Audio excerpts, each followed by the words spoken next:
And we welcome to the program this afternoon Senator Rand Paul from Kentucky. Senator, you got some sleep last night, I trust. Well, I did, but, I was thinking of you when I was in the middle of this 13 hours. I got about 5 hours into it, and it's like, well, Rush does 4 hours of this every day. Certainly I can do 4 more hours. I was going to that's awfully nice of you to say, but I doubt that I was in your thoughts last night, although I appreciate the comment. When did you decide, Senator, that you wanted to make this a filibuster? Did it just happen spontaneously, or did you have a plan for it? We've been talking for a week about how important the issue is, that it's a constitutional issue and has more to do with the Constitution than it does to do with individuals. But we didn't decide on doing it really till I walked in that morning. I was walking into the Capitol and unfortunately didn't have very good shoes on it for it either. My shoes were hurting me the whole damn time. But we walked in, and you have to look for an opportunity when the floor is open. The Democrats control the floor, and most of the time they tie it up where you're not allowed to filibuster. And the floor became open, and it was either today or Wednesday or Thursday, and we decided the opportunity was there, and we went for it. But we had prepared for it in the sense that I'd been going over articles about drones and the discussion for a couple weeks. Well, the American people recently, in modern era, hear about a filibuster, and to them, it just means everything's on hold till somebody comes up with 60 votes. You actually had, people were marveling last night, we actually had a speaking or a talking filibuster, and you had some help from people on your side. You even had some Democrats join you. I'll tell you what, you probably know this, but the people of this country, and I think it's a majority of people, Senator, are very frustrated at how we're being governed by a minority. We're the majority of thinking in this country. People that filibustering on the topic you were filibustering on last night, the idea of a smaller government, the government's simply out of control, too big, too much in debt. That is a majority viewpoint, but nobody in the Republican Party has dared take this president on. You did last night, and you're alive today to talk about it, and nobody's calling you names, and you are, in certain ways, a hero to a lot of people today. And I hope this kind of thing continues. I hope the reaction you've gotten, I know you're getting some criticism, we'll ask you about in a minute, but this was, to me, a seminal event last night that could change the direction that we are all heading, particularly in terms of educating and informing the American people about what actually is happening in their country.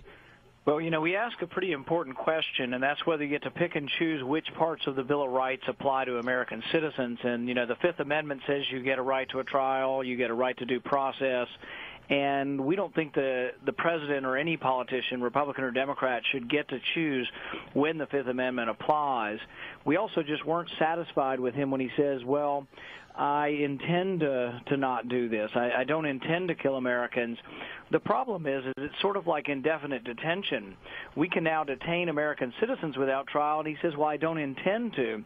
Well, his oath of office says, I will preserve, protect, and defend the Constitution. It doesn't say I intend to preserve, protect, and defend the Constitution. So we want stronger language. We want him to admit we're still talking to the White House today, and we're not going to let the nomination go forward in any expeditious fashion unless he will answer the question directly. Well, that's a good point. Your filibuster ostensibly was to protest the nomination of John Brennan as the CIA director, but it's taken on a much larger universe of ideas now. It's become bigger than just the Brennan nomination. Now, imagine a lot of people who came to this whole debate late, who hear that the subject being discussed is whether or not the president will promise not to kill American people sitting at a cafe who are not engaging in any provocative behavior.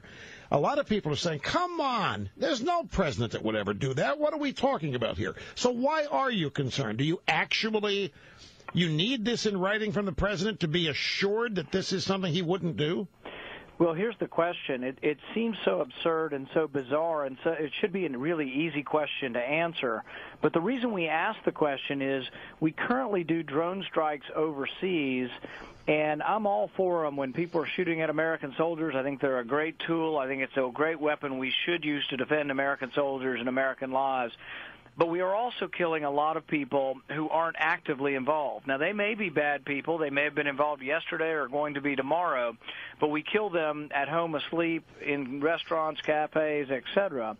Now, that standard may be okay overseas. I think it's debatable, but at home that standard's not good enough.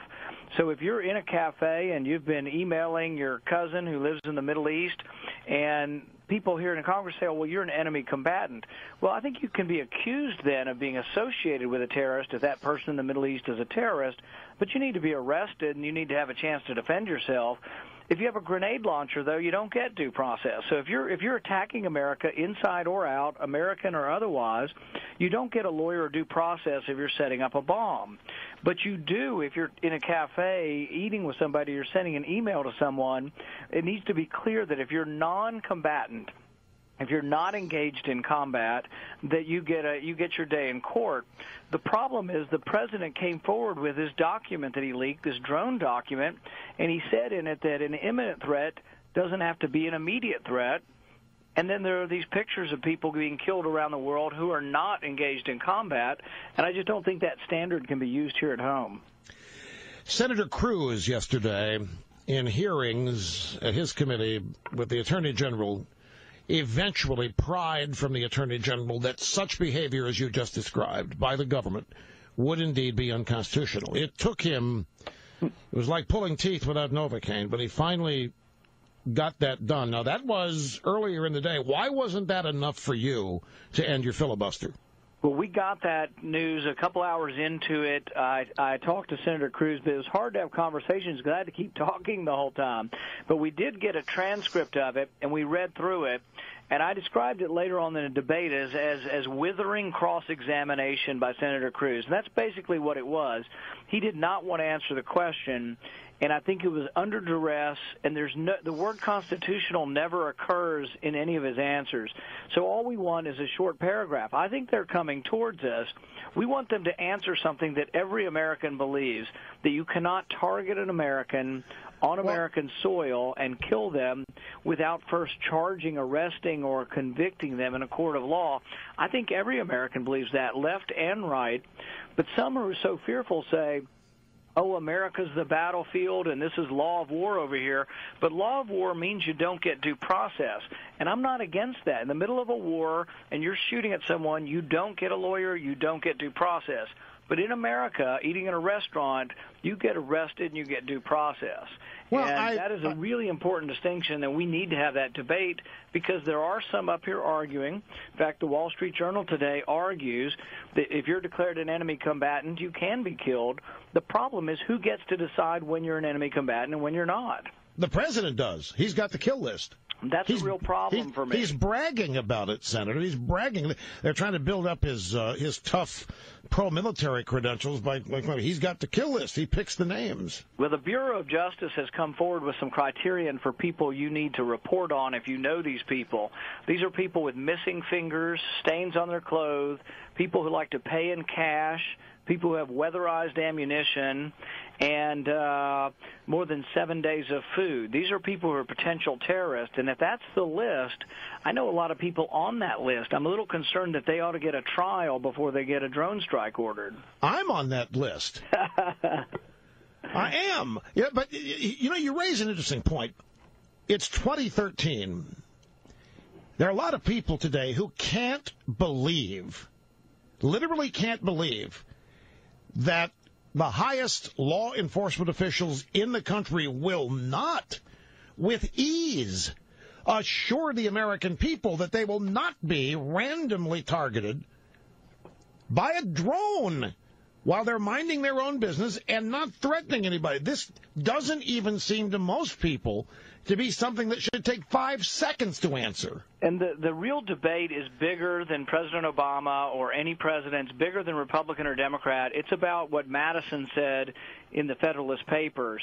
He said basically that you can't, if you had a government of angels, we wouldn't have to worry about having rules. But we don't always have a government of angels, and that's why we have the rule of law to prevent the time when a democracy can make a mistake and elect a bad person, an evil person to office. So this is not always about the here and now. It's about protecting people in the future from bad government. Exactly. By the way, a point of clarification.